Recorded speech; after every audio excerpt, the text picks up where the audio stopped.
Hello, everyone, and welcome to a brand new episode of the Sports Insight with your host, Anwar Khan. And yes, we always provide you quality information about sports from all across the globe. You guys can surely reach out to us on our social media handle, which is at the rate of Indus News Sports. That basically works for Twitter and for Instagram. But anyways, we'll go to the headlines first. Yes, talking about India versus England, India managed to win against England by 36 runs in the fifth T20 on Saturday.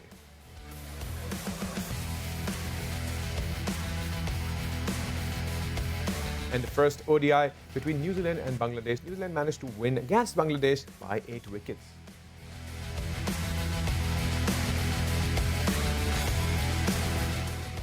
And yes, from the world of football, Cardiff City defeats Swansea City 1-0 on Saturday.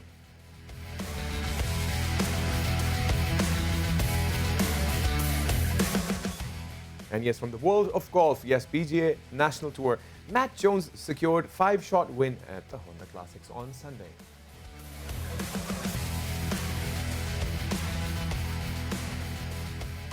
And yes, those were the headlines, and not to forget that surely we focused more on how India actually managed to take that victory against England, and they actually managed to score a lot of runs.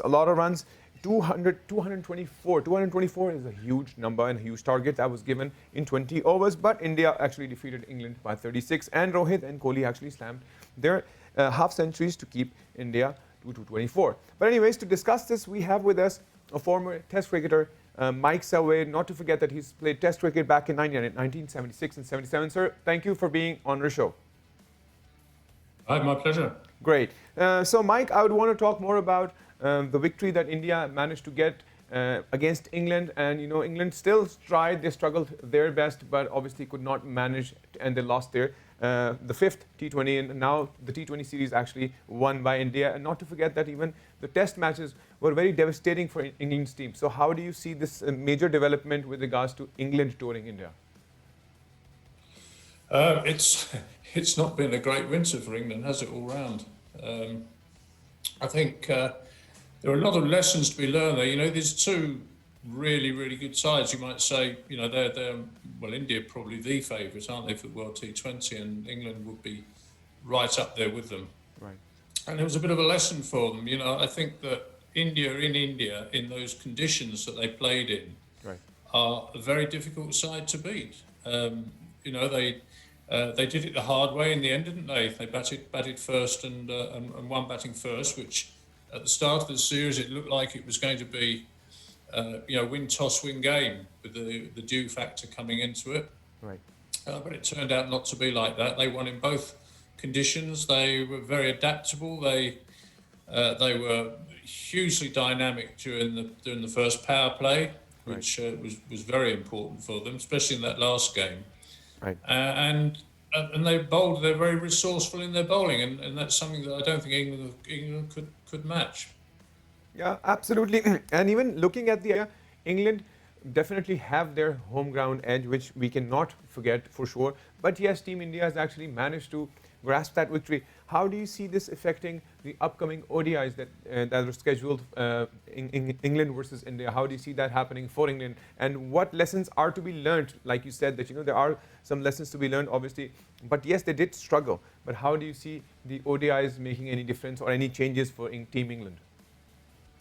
Yeah, England again. You know, the whole policy of rotation this winter has not worked like it was supposed to work. I don't think. I think it was predetermined too early and didn't really pay mind to the nature of the games they were going to play and who they were playing against. So they've got to the ODIs now without Joe Root, who would be a very important factor in ODI cricket, not so much T20, but in ODI cricket. Right. And Jofra Archer has gone home with the elbow injury that or repeated the elbow injury that he's sustained. It's an ongoing injury. So they're short of that. So Owen Morgan hasn't really got the full team that he wants. Now, 50 over cricket is very different to 20 over cricket, and also it's a different venue, so we don't really know what the conditions are going to be like in Pune. But England, they're world champions. So they're clearly a very credible side. But I do think that, again, the bowling has got to be more adaptable. And certainly, if they get similar conditions there to those they had in Ahmedabad, Right. it's really not adaptable enough. The pace, the real pace on that they have is very good with Archer and Mark Wood, but no Archer now, of course. I think it's the variety in the seam attack that's missing. I don't think Sam Curran's a very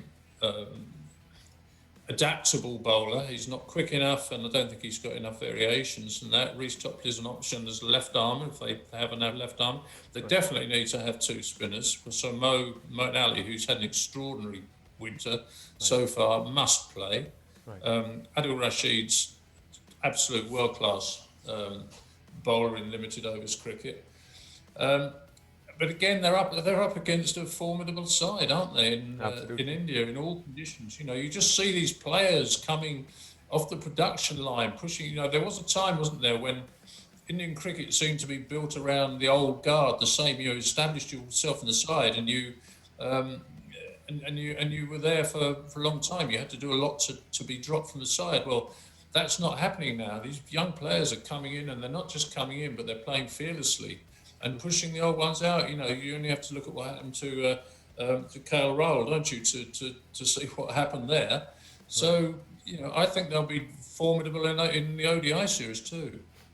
Right. The interesting part is India actually celebrated their 6th consecutive T20 series victory, which is definitely phenomenal. And that has actually taken their confidence level way up.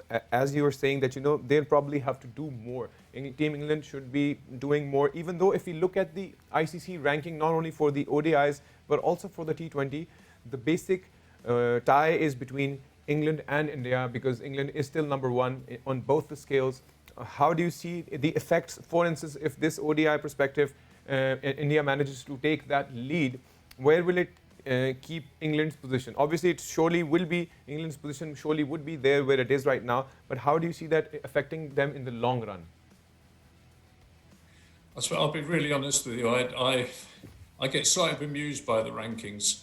They lag a little bit, don't they? And I think, I don't pay them quite as much mind as a lot of people do. I think we're all very clear who the better sides are when the sides come around. Right.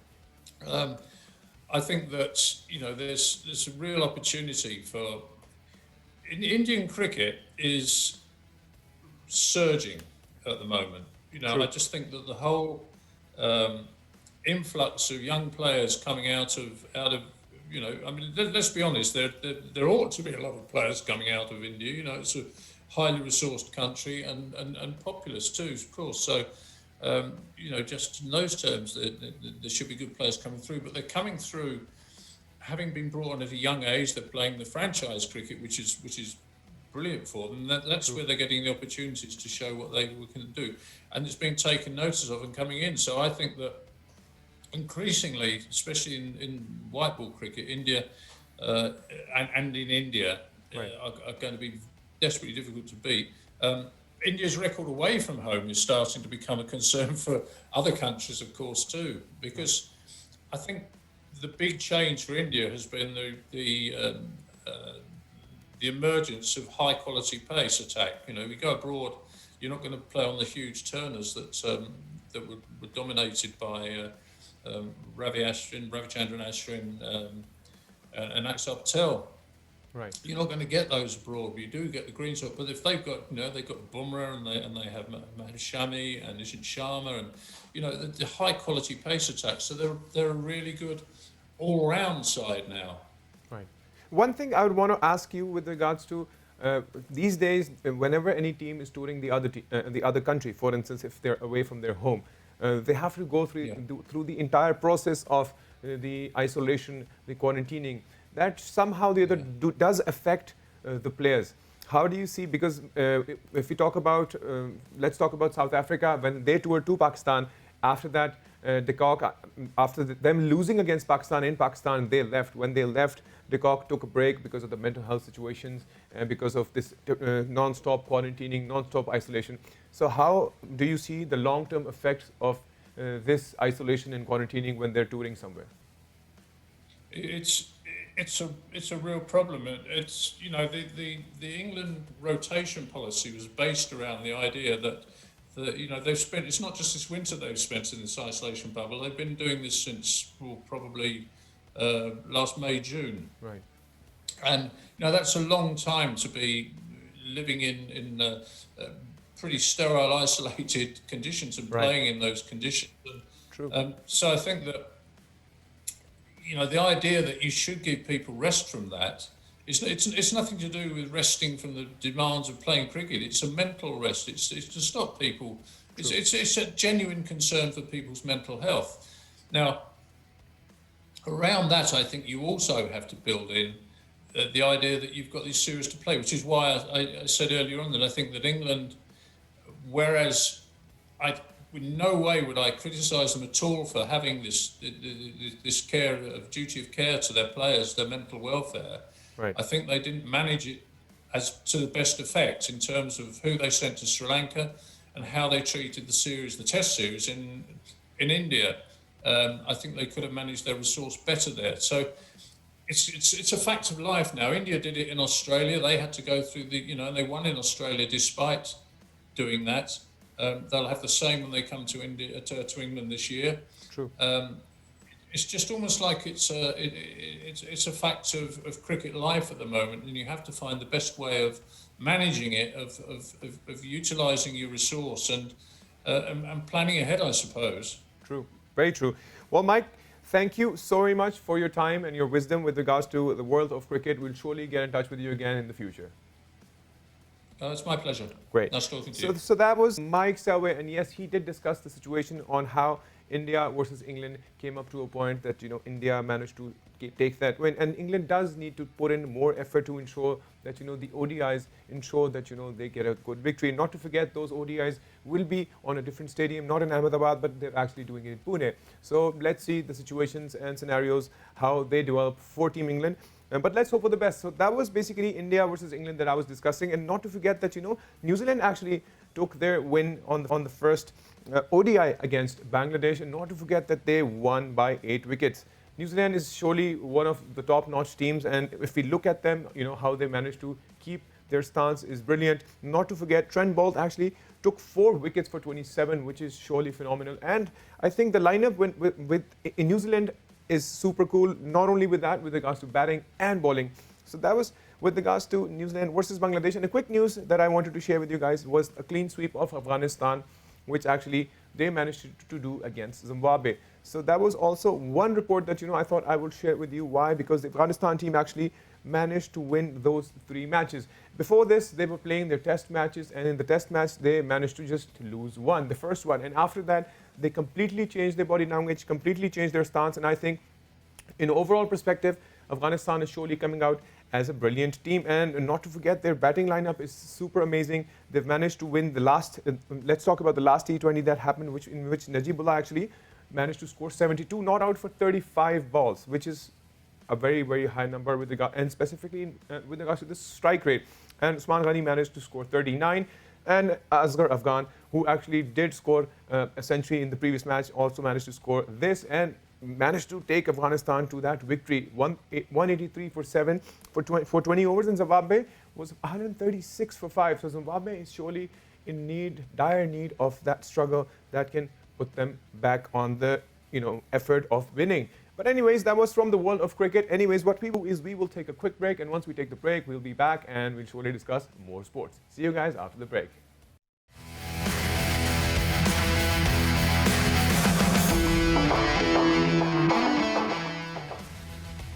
And yes, welcome back after the break. And yes, we were surely talking about the world of cricket before the break.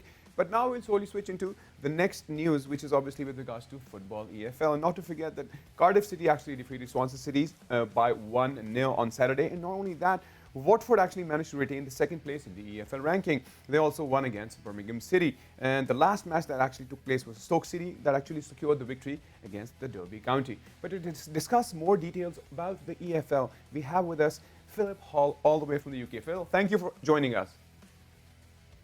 Thank you. Pleasure to be with you. Great. So, Phil, we'll start with obviously your experience with regards to the past 3 matches that actually took place. I would want to get your take with regards to how Cardiff actually defeated Swansea City 1-0 to begin with, and then we'll further talk about the matches that happened on Saturday. Yeah, sure. I mean, the Swansea-Cardiff game, I'm not sure if you're aware, but that is a real sort of local grudge match in South Wales between the two sides. And Swansea needed to get back to form, really, because they've been in the promotion hunt really all season, and they've just slipped away in the last few games. Whereas Cardiff have been coming up, sort of under the radar, if you like, and sneaking up. They've had a really good run under new manager Mick McCarthy, and they really needed to win to make any impression on the playoff places, and win they did. And that was a crucial win, really, because it meant Cardiff are back there in the playoff places, and Swansea are sort of missing out on the second spot at the moment. Right. So they're still, obviously they lost their spot, as you said. How do you see them defending their top number again? Because in the past, if we look at their victories, etc., obviously there are 2 losses from the last 2 matches. How do you see them coming back to the standings? I think they might struggle a bit because they're the team that are just losing the pace, if you like, whereas others are coming up. Teams like Cardiff, and particularly my team, Barnsley, are coming up strongly. Right. And the teams like Swansea and Brentford are beginning to fall away a bit. Right. Okay, so this is with regards to what's happening with Swansea City. Let's talk about the next match, which was Watford, who actually won against Birmingham by 3-0. Obviously, that was an interesting match with regards to not only the standings, but how do you see them taking the charge further ahead? Well, obviously, it's pushed Watford right into the top 2. They're now, I think, 6 points clear of Swansea, although Swansea do have a game in hand. But Watford are very much one of the form teams, right, along with Norwich at the top there and Barnsley. They are the form teams, and Watford really now have the bit between their teeth. And a 3-0 win is a pretty convincing, because Watford, earlier in the season, they were winning, but they were struggling to score goals. They were winning 1-0. But on the last few games, they've started scoring goals as well. So I'd say they're the team to watch, along with Norwich. Right. The last 5 matches, if we look at even the point standings, Watford did manage to win the last 5 games, if I'm not wrong. How do you see them? Will they be actually be able to take charge to the point of Norwich City itself as number 1? I don't think they'll catch Norwich because, to be fair to Norwich, they're the best team I've seen in this division, right, by far. And I think it's a race for second place. However, if I was a betting man, which I'm not, I would put my money on Watford. Nice. Absolutely. I'll surely vouch for that. And let's talk about the next match that we discussed, obviously. Stoke City. They secured the victory against Derby County. How was that match for you, and where are they currently? Obviously, if you look at the standings, they're definitely not really on the top charts, but yet scoring a victory definitely would add more value to their team, their club. Yeah, I mean, Stoke were sort of pretty much up there towards the playoff places until about a month ago, and they've really dropped away. Right. They've really dipped in form, and their problem has been not scoring goals. And they were playing Derby, and Derby under Wayne Rooney have stopped conceding goals, which was their problem in early season. They've tightened up the defence under Wayne Rooney, but they're not scoring goals. So that was always going to be either a 1-0 Stoke or a 0-0 draw, and it turned out 1-0 Stoke. So I just about keeps Stoke slightly in the hunt, but realistically, they're not going to get in the playoffs, I want to say. Anyways, Phil, I would want to know about the upcoming matches. Would you kind of shed more light on how things are developing for the future and the upcoming matches that you think would be definitely promising for the upcoming teams? Yeah, I mean, obviously, we've got the Easter break coming up here in the UK, and that is a real big time because teams play on the Friday and the Monday. Right. So 2 games in 4 days makes a real big difference. Right. And there's one game outstanding for me, and that's Barnsley in 5th place against Reading in 6th. That's on the Friday, April the 2nd, Good Friday. Right. And that is a real 6-pointer, if you like, because Barnsley are currently on the same points as Reading. Reading have a slightly better goal difference, but Barnsley are 2 points ahead. Right. So if Barnsley win that one, the gap's 5 points. If it's a draw, the gap remains the same. If Reading win, Reading go above Barnsley. Right. And realistically, looking at the table, you have to say for the playoff places, it's anyone from 3, Swansea City, down to 9, Middlesbrough. Right. So let's hope that it comes to the point of Barnsley winning, or either one of them, because like you said, if one of them wins, definitely comes up the chart, right? Well, either one wins, they're cementing their playoff place, if you like, because I mean there's still 8 games to go, so there's a lot to play for between now and the end of the season. But that Barnsley-Reading game is really crucial at this stage, because whichever one of those wins that one will be the more likely to finish in the playoffs. Interesting. One more take I'd want to know, Phil, with regards to the COVID-19 situation all across the globe, how has it affected the EFL as well, and obviously the entire system back in the UK, of course? Well, it's affected everybody. It's obviously affected the Premier League and the EFL in terms of fans not being able to attend.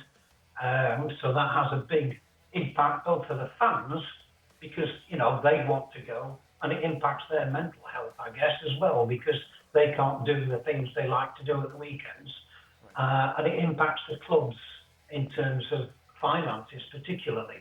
There's a little bit of TV revenue, but overall, they're not getting the revenue from the ticket sales, if you like. So for the likes of my team, Barnsley, you get about 12,000 people every week paying maybe £20 a match. That's a lot of money to lose over the course of the season. And of course, it spreads lower down to the non-league in the UK as well, because a lot of the non-league aren't playing at all. So that's really affecting them financially. So it's had a massive impact, and I'm sure everybody wants to get back to the way we were. But let's face it, some things are more important, and we have to crack this coronavirus first before we get back to football. Right. It's very technical, not only for the world of football. I think it's very technical for the world itself. I think every sport is suffering because of this coronavirus pandemic. For instance, if this is the new normal, how do you foresee the development in the EFL? Why? Because not only the players lose the hope, because when they're playing, they have the stadium filled up, it gives them more energy. But once that's not happening, that also brings their energy level down. So how do you see this? For instance, if this turns out, obviously the COVID-19 vaccines are out, slowly and gradually people are getting them, but it would take some time. And with the developments, how do you see this further affecting if this becomes the new normal? I don't think it will become the new norm, because as you say, the vaccines are gradually coming in. Thankfully, I've had mine, which I'm very grateful for.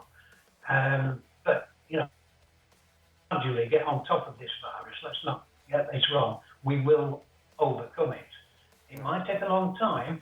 I know people are hoping to get back to stadiums for the start of next season, which in the UK is August. Hope that this coronavirus pandemic comes to an end and things go back to the new normal. But anyways, that was Phil Hall with his regards and updates with regards to EFL. Anyways, we'll switch over to the last news of the day, which is going to be from the world of golf. Yes, the PGA National Tour that actually came up to an end, and Matt Jones secured a 5-shot win at the Honda Classics. Obviously, it was definitely the same thing that happened since Thursday when it all started. He definitely had that lead. Aaron Wise just one behind. He tripled bogey in the 10th. But anyways, that was pretty much it. But Jones wrapped up his second PGA Tour win after 7 years. And from the world of golf, not to forget that this is not only it is still continuing. There's another golf league that's coming up your way very soon, and we'll surely give you guys an update about it. It's called the European Title League. But anyways, that was with regards to the PGA Tour and the world of golf. Anyways, if you guys want to reach out to us, you surely can on our social media handle, which is @Indus News Post, both basically for Twitter and Instagram. Till then, take good care of yourself, and bye-bye.